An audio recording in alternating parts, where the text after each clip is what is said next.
Who's Glenn? Who's Carla? Real quick.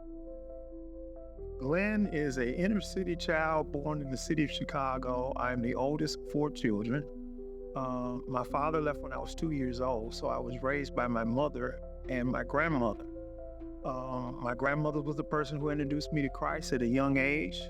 I always tell people I was a drug baby, and they said, "What drugs were you on?" I said, "No, I was drugged to church every Sunday." So my grandmother was the one who introduced me to Christ. She was my original Bible teacher, my original Sunday school teacher, and I grew up in the inner city of Chicago.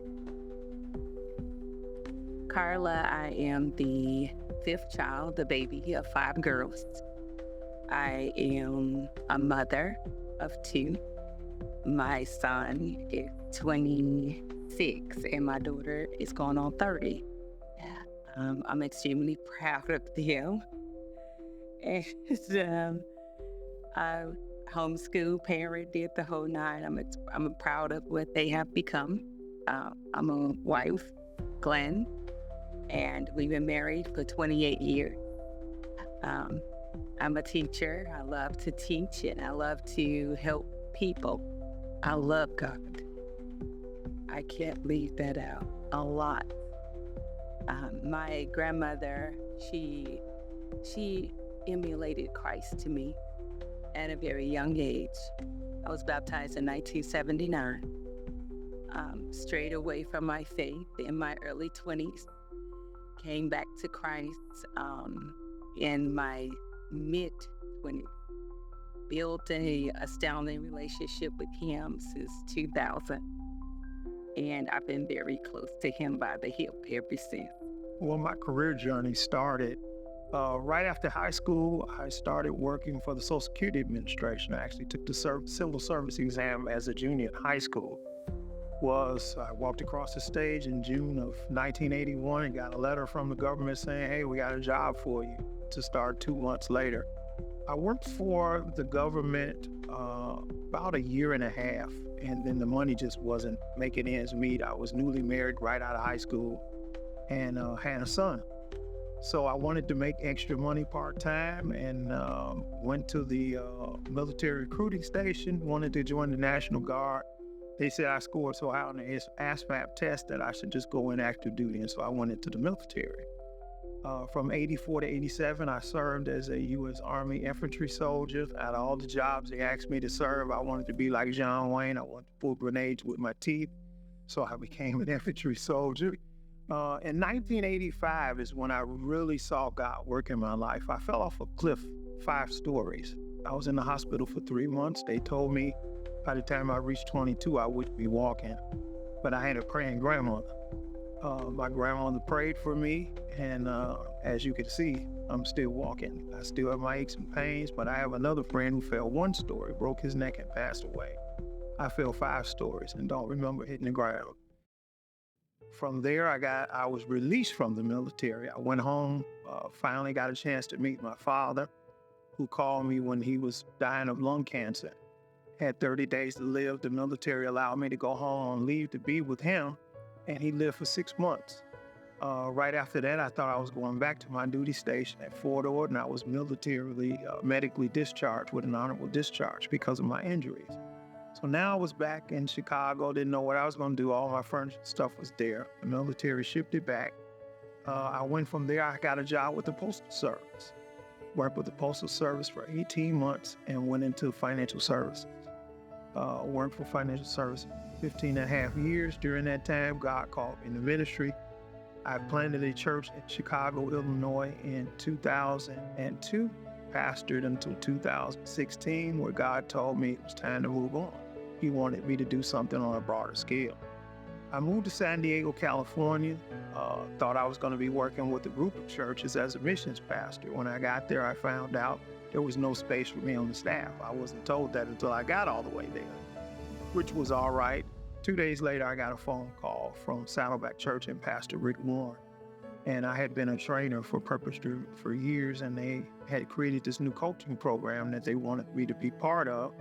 So I was the regional director for California, Arizona, and Nevada, which happened to be 2/3 of the churches that was working with Purpose Driven. From there, I went to help plant churches through the Peace Plan in the country of Uganda, Africa. My wife and I went there for 12 days and started the process with about 3,600 pastors. We got back and we found out that Hurricane Harvey had happened here in Houston. We were just watching CNN. We thought some people just walking in the street. Saw a lady with a baby, and I saw the sign, Highway 10. And I looked at my wife, she looked at me, and we started crying and said, hey, we got to do something.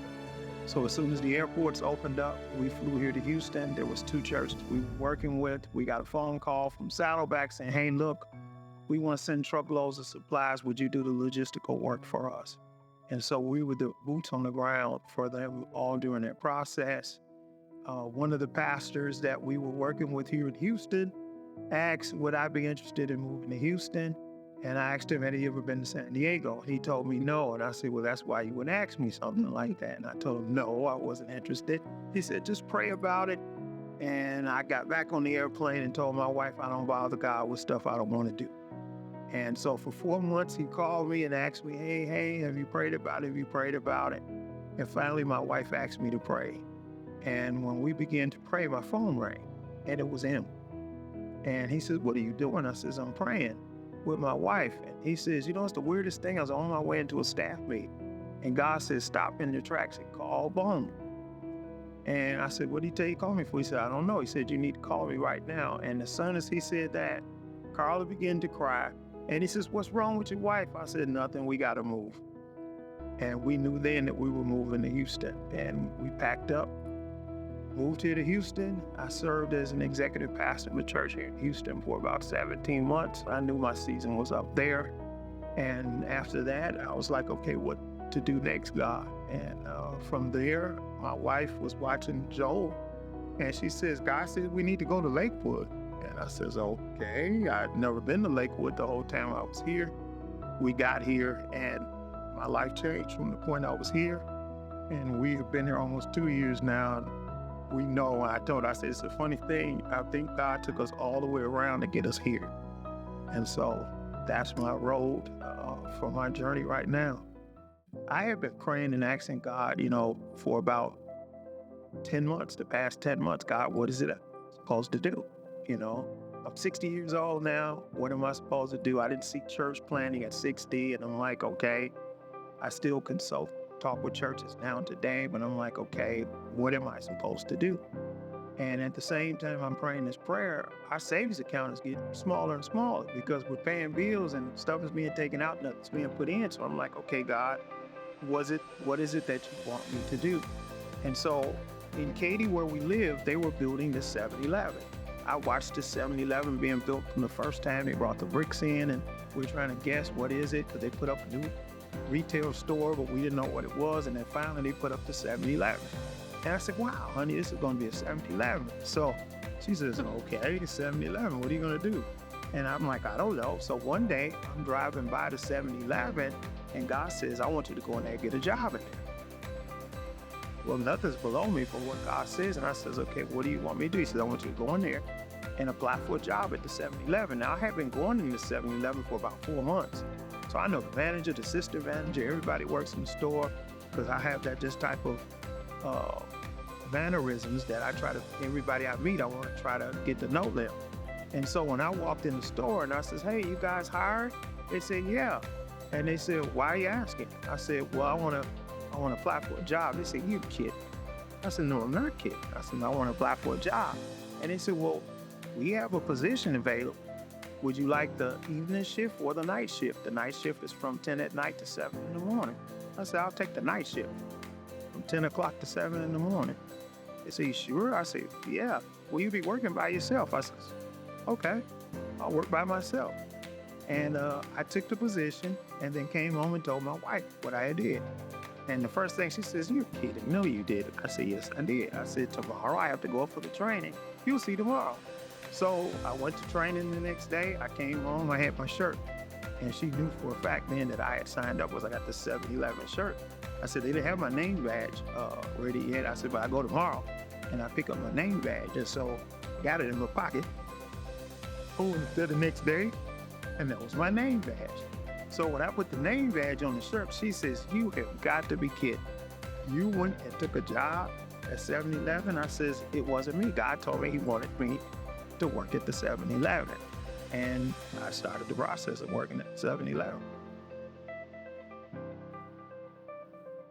What was your reaction to that when he told you that? What did you think? I said that way. I said it to his face. I said, are you sure God told you that?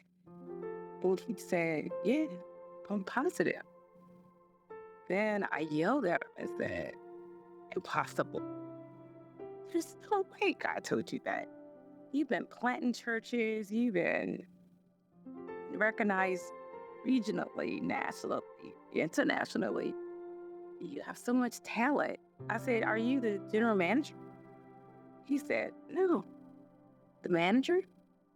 He said, no. I said, so what is your title? What do you do there? He said, I stock, and I'm the sales associate. And I said, what do they pay? He said, minimum wage. I said, and God told you to do that? He said, yeah, he did. I said, I hope he did, because I'm going to go ask him. And he said, go ahead. I wouldn't make this up, I promise. And I still thought it was a prank.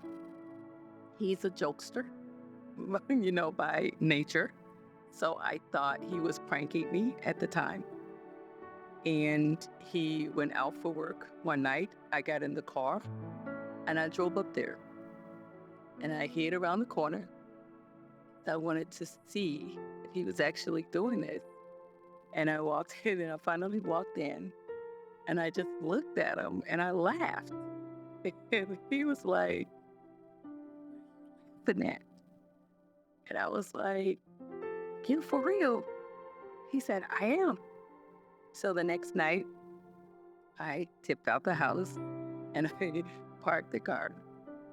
And I glanced through the window, and he had his earpods on, and he's mopping the floor. And he's having a good old time. And I'm watching him, and I'm in the car, and I'm pleading with God, Lord, did you do this? And did we come all the way to Texas to do this? I'm thinking, we could have did this in Chicago. Look, are you kidding? And what I saw isn't what I saw. What I saw that I thought was funny was really Glenn humbling himself, that no job was too small for him. And then I cried my eyeballs out because I thought I wouldn't have did that. And then I thought, wow, I got some real big lessons to learn and some big shoes to fill. Because I just thought with his talent and his infectious personality and his ingrained nature of loving people, surely God wouldn't be calling you to work at 7-Eleven mopping the floor. Boy, was I wrong. I was wrong. And then we saw what God was up to.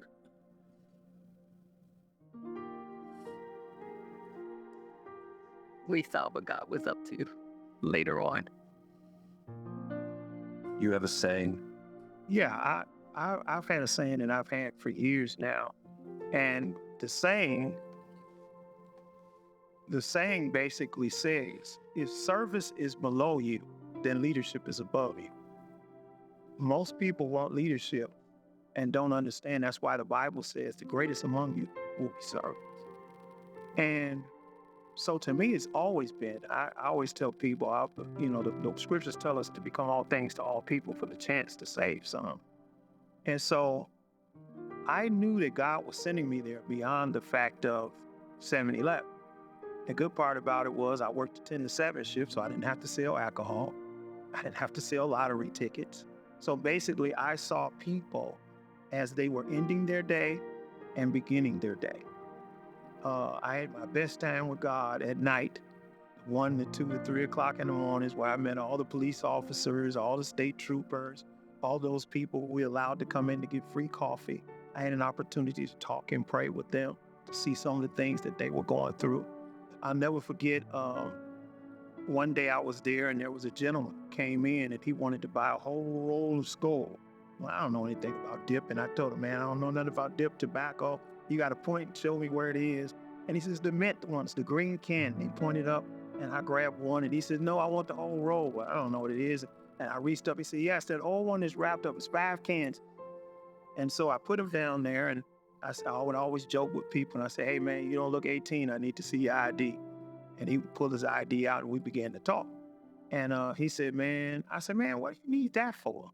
And he said, you know, it's a bad habit. You know, I started this when I was in the Navy.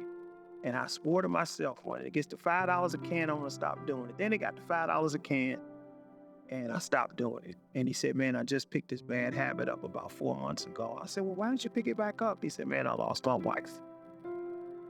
And right then, the Spirit had me basically put my hand over his hand as he had that skull. And I said, man, that is not what God wants you to do in this time. He don't want you to pick up bad habits to do that. I said, you can find the hope you need in Christ. And I began to pray for him. And as I prayed for him, he pushed the skull cans back to me at the end. And there was a line behind me of people.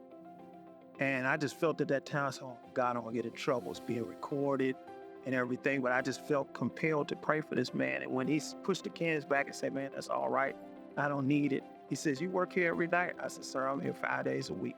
He said, I'm going to make sure I come back at night so we can continue that conversation. So as soon as he walked out the door, the line behind him, I said to him, I'm so sorry. I'm so sorry. I held you all up. I said, but I was really helping him. He's going through a tough time. He lost his wife. There was a little old lady behind him. She said, honey, you're going to have to apologize to me. I need some of that you gave him. And so I began to pray for her and the man behind her. And so it became a prayer corner. And I'll just never forget, I called my daughter and told her to bring my granddaughter up there. I said, bring my granddaughter, because my son and my daughter couldn't believe it. I said, Pawpaw wants to buy her a Slurpee. And so she says, what? I said, Pawpaw wants to buy her a Slurpee. Bring her up to 7-Eleven. I'm going to buy her a Slurpee. And so she came up. My granddaughter came up. I got her a Slurpee. She sat at one of the little tables there. She was drinking the Slurpee. Oh, Pawpaw, this is just so good. And so my daughter took her out to go to Chick-fil-A, which is next door. And when they came back, she pulled the door open. There was a gentleman pushing the door open. And he said to my daughter, he says, are you about to go in this store? She said, yeah. She says, behind the counter is going to change your life. And she says, what guy behind the counter? It's that guy right there. She says, that's my dad. Well, you need to go in there. I come in here every day because that guy changes my life. Every time I come, the way he talks to me. And so God had me to work there for about 3 months. And at the end of 3 months, he let me know it was time. And so when I told him, look, it was time, God says, this is my time. I'm done. All my employees, the people that were working with me were in tears. I gave everybody my number. I said, listen, I live 2 blocks from here. If you guys need me, I'm here and I'm going to be coming in the store all the time. But I realized that's what God was doing. So I went home and I'm like, okay, God, you sent me there for 2 months. I did work he wanted me to do for almost 3 months. What am I supposed to do now? And so I was waiting for a phone call from a job, which I took the interview in November. They supposed to be calling me back in 2 weeks. We're now in January. In January, I had called twice. Hey, what happened? Oh, we should be calling you a couple of weeks. Nothing happened. So February started. When February started, nothing happened. So I didn't call him anymore. I said, God, it's in your hands. I'm not chasing anybody for anything. And I began to get calls from friends and clients that I had over the years, 15, 20 years ago, telling me that they needed help with their retirement planning and everything else. And we're all in the same age bracket. And I said, man, I've been in the industry in 15 years. And so they began to tell me, hey, man, we need help. What can you do to help us? And that's when the Lord shared with me and says, that's it. I'm like, what's it? That's it. And so I went. I said, well, I got to go back and get all my licensings and everything else done. I signed up for the class, scheduled the exam before Christmas, hadn't touched the books, hadn't studied. And I just felt like I'm not going to get online and take this test. I'm going to bomb this test. I haven't studied any of this stuff. I got this big old book. I've never touched it. I'm in a leadership program. I'm reading off my books. I haven't touched no books.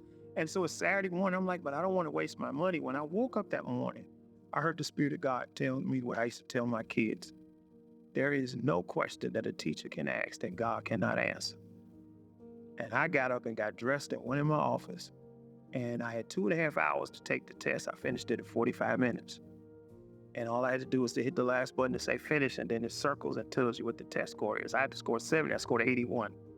I'm running through the house, telling my wife I passed. And she said, how you pass? You didn't study. I said, God passed. And so I got all of the license and everything back. Some of the first contracts I got paid me enough money that it paid off all of my debts. So I'm sitting here today basically saying all of my debts are paid off now. And that's not one. I've had two things that have happened that have basically cleared the way for me to do ministry. And that's what me and my wife have been praying. Lord, we want to do ministry. That's what we've called to do. I want to get back out in the street. I want to be able to help people. But I can't do it if my finances are suffering. And so that was our prayer. I wrote on the wall. When the first day we wrote on the wall, I wrote on the wall and said, God, help me to be in ministry, to develop ministry the way I want to in 2024. And I wrote 2 things on there. Within 2 weeks, the first one was done. Within another month, the second one was done. So we're just sitting here now saying, God, what do you want us to do? We're looking forward to going back to Uganda in September and everything else, because I always feel if you just wait on what God is telling you to do, that's the thing about it. That waiting period, that waiting season, there are different seasons in our lives, but what I tell people is that the hardest one is that waiting season. Because you want to do something. You just want something to happen. And I didn't learn God lives in Kairos. We live in Chronos. And so his time is different from mine. But I want to try to run and get things done. But I can hear Paul say, be anxious for nothing. God knows what he's doing, and surely he does. So it has just been a blessing to us. And it's like as soon as one came down, I'm like, okay, this is it. And then God says, nope, I got something else I'm going to do for you as well. So now we're literally just sitting here and saying, God, whatever you want us to do in ministry, we're open to do it, because I don't have to look over my shoulder no more and say, how's this bill going to be paid? How's this bill going to be paid? Because we just having the honor now to be able to write checks and tell people we owe you no more. Only call me to tell me happy birthday or Merry Christmas.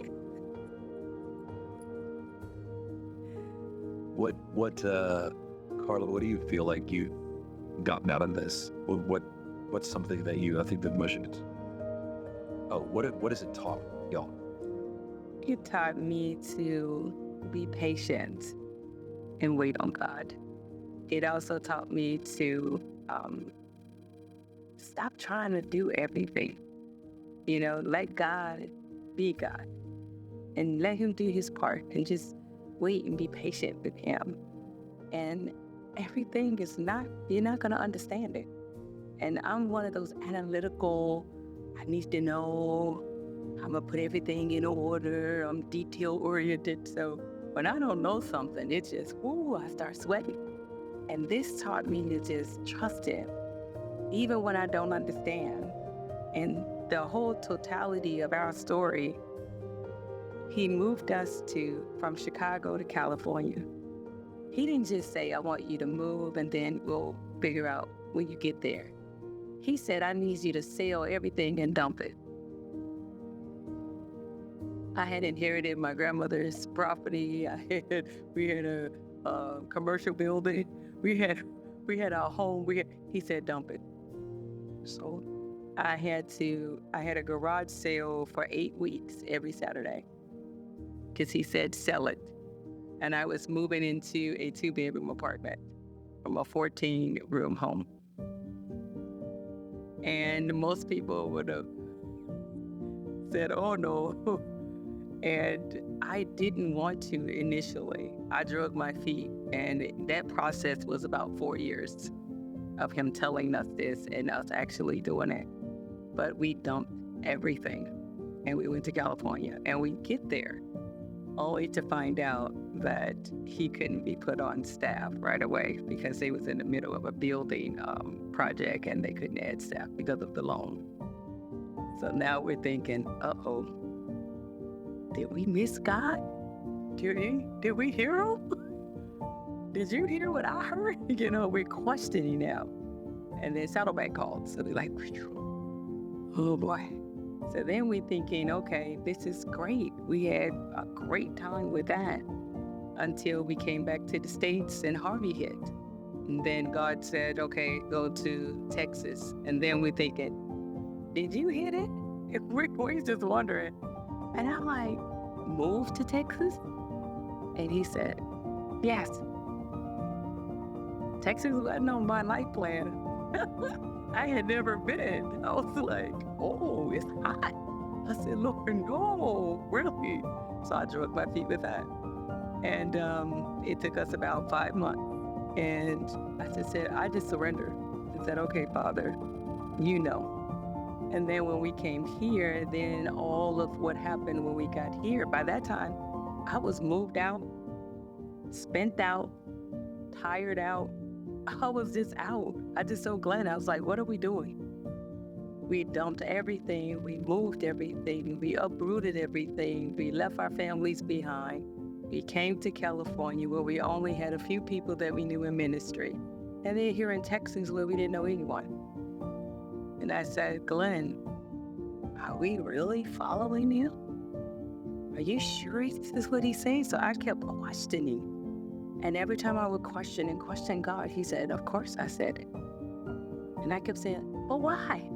I was like that little kid, but why? But why? And he would only give me one little step at a time. He wouldn't give me the whole story. And I like the story. He said, just follow me. And I did. Every little breadcrumb he put down, I just kept picking it up, confused, kind of scratching my head. And then when we hit a financial snafu, I just reminded him of what he said. I remember that prayer kind of went like, I used to pray real soft and diplomatic, oh, Father. But that prayer kind of went, Lord, you said you are not a God that you shall lie, nor the Son of Man that you shall repent. Will you not do that what you said? I need to bring your word back to you. And so that was a different kind of prayer. And he said, I haven't forgot about you at all. He said, you are right on time, right on target. You're exactly where I want you to be. I only came to Lakewood once to see Joyce Myers when we first moved here. I'm a huge, huge, huge fan of hers. And I used to follow her for years. And I came to see her that one time, but he wasn't here. I came with a group of people, and I had never been here before. And I was riding with someone, so I didn't know how to get here. And I just happened to we were at a snafu with our finances. We're crying out and praying to God. My 3 o'clock prayers was just filled with tears. And I came into my bedroom and he said, turn the TV on. The last station that was watched was something he was watching, which is sports. I turned the TV on and went straight to Joel Osteen. And I was about to turn the channel and he said, put it down. I put the remote down and I just sat in the chair and watched. He said, I need you to find that church and I need you to go there tomorrow. That was a Saturday. And I told my husband and he said, where is it? I said, I only went once. I don't even remember. I was riding with somebody. And we looked it up and he said, well, what time they service? And we looked it up and he said, let's go to the 8:30. I said, sound good to me. And we came here and it was obvious that we were being sent here. Didn't know why. And because we're thinking, Lord, this is huge. They don't need us. We was looking for the grassroots, let's roll our sleeves up type of ministry. And he said, I need you to sit there. I need you to heal. I'm like, heal? He said, this is a hope center. He said, and what Joel teaches is like jet view. He said, I need you to listen. I need you to open your heart. And we did, and I think we cried every Sunday for the first year. We were just crybabies in church, sit by us, and we just sitting there crying because He's in the water. everything that Joel says connects you right into where I am. And where we've been. And yeah, it just covers everything, Yeah. where we are. And then it's just been a blessing from there to be in the leadership program and Lesson to Be a Freedom Administrator. We are so excited about that because that represented the type of ministry that we were involved with in Chicago. We were involved with a ministry in Chicago called The Bridge, which was a Tuesday night service in which we brought brothers and sisters who accepted Christ while in the penitentiary. So they were either released on parole or they were in a halfway house. And they were brought there where we would serve food to them, and they would be part of a service where they would hear 3 10-minute sermons from pastors from the community. And then we would open up our churches to let them know, hey, look, you guys can be involved with our churches as well. And we did that for about, 3.5 years, 4 years with them. And so many of those guys accepted Christ. We've had a bunch of them that were part of our church. So to be at Freedom was just a great thing for me because I think that's a missing element. I believe a lot of people that are even still sitting in churches today have accepted Christ. God has opened up the jail cell, but they haven't come out yet because they haven't forgiven themselves, even though Christ has forgiven them. And I think that's what this church offers. It's the fact of, we've all made mistakes, but when God opens the cell, he wants you to come out because you're free. And a lot of people, it's like being incarcerated. When you've lost time of society, it takes time to get yourself back to it. And I think that's the power that this church does. It brings hope to hopeless people. And from me coming from a place where hopelessness was rampant, you look at my life, I should have been a statistic. I should have either been in the penitentiary or dead. Because most people in Chicago, 66% of the children that I used to pastor didn't have a father.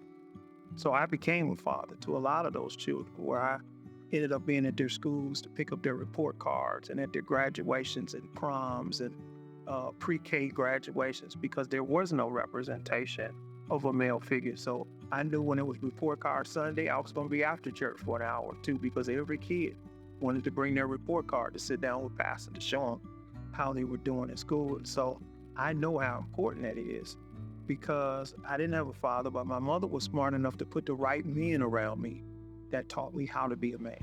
Not just a man, but the right man who could teach me the things that I needed to do to help me become a man. So I didn't go the routes that so many of my friends did. So many of my friends died before I was 15. I got friends that's in the penitentiary still today. So I know the importance of what it is to be in the right environments and the right situations. So to us, Lakewood is just a oasis of love. It's truly an oasis of love, that when you come here, no matter what your situation is, everybody can use some hope. Because what I've learned in my whole life is that everybody smiling is not happy. People have learned how to wear a mask to cover what's going on with them. And the only person that can reach a person like that is God. So that's where we are with that. When we met Pastor Bowman, it was, we looked at each other. Pastor Bowman, we are just so excited about being able to reach people who many people may feel they can't be reached.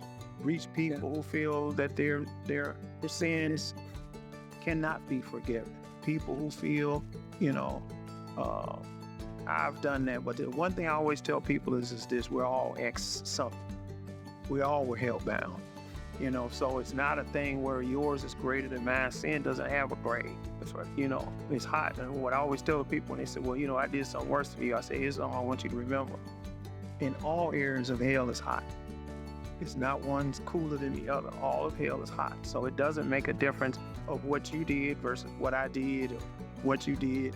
Hell is hot on all sides. And I think that when you bring hope back to people, then they can relate to God. And that's what we love about bringing people back to Christ, to understand he's not mad at you, he's mad about you. Right? Yeah. If somebody is on the fence about being obedient to God in something that sounds wild, what would you tell them? What I would tell them is this, keep your ears close to God's lips, because God does not scream, he whispers. One of the things I've learned years ago, I've got tons of little pads all around my house, because I've realized that when God says stuff, some things I need to write down because he doesn't repeat some things. But if, the songwriter says, at the cross is where I first saw the light. That's the closeness of it. But we have to learn how to walk with Christ and to walk with God and to understand that the truth of Jeremiah 29:11, that he does have plans for us. But those plans are not going to be what I write down. They're going to be his plans, his purposes that's going to be there. So I've got to be at a point that if I want to do God's will, I got to be willing to listen to what he says. And so, most of it won't make sense. I've had times where I've saved money for projects and he says, no, take that money and give it here. And I give it. And most people say, you're going to give? Yeah, I'm going to give because he said it. And God always does an exchange for something. I always know that when you are obedient, the two most important things to me in the Christian walk that I think most people overlook is obedience and trust. And if you can obey and trust God, see, a lot of people say they trust God. It's easy to trust God when things are going good.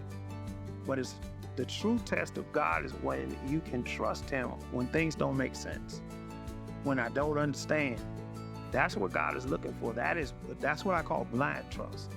My grandmother used to say to me, and I'm going to end it with this. My grandmother used to say to me this: it's better to have God and not need him than to need God and not have him.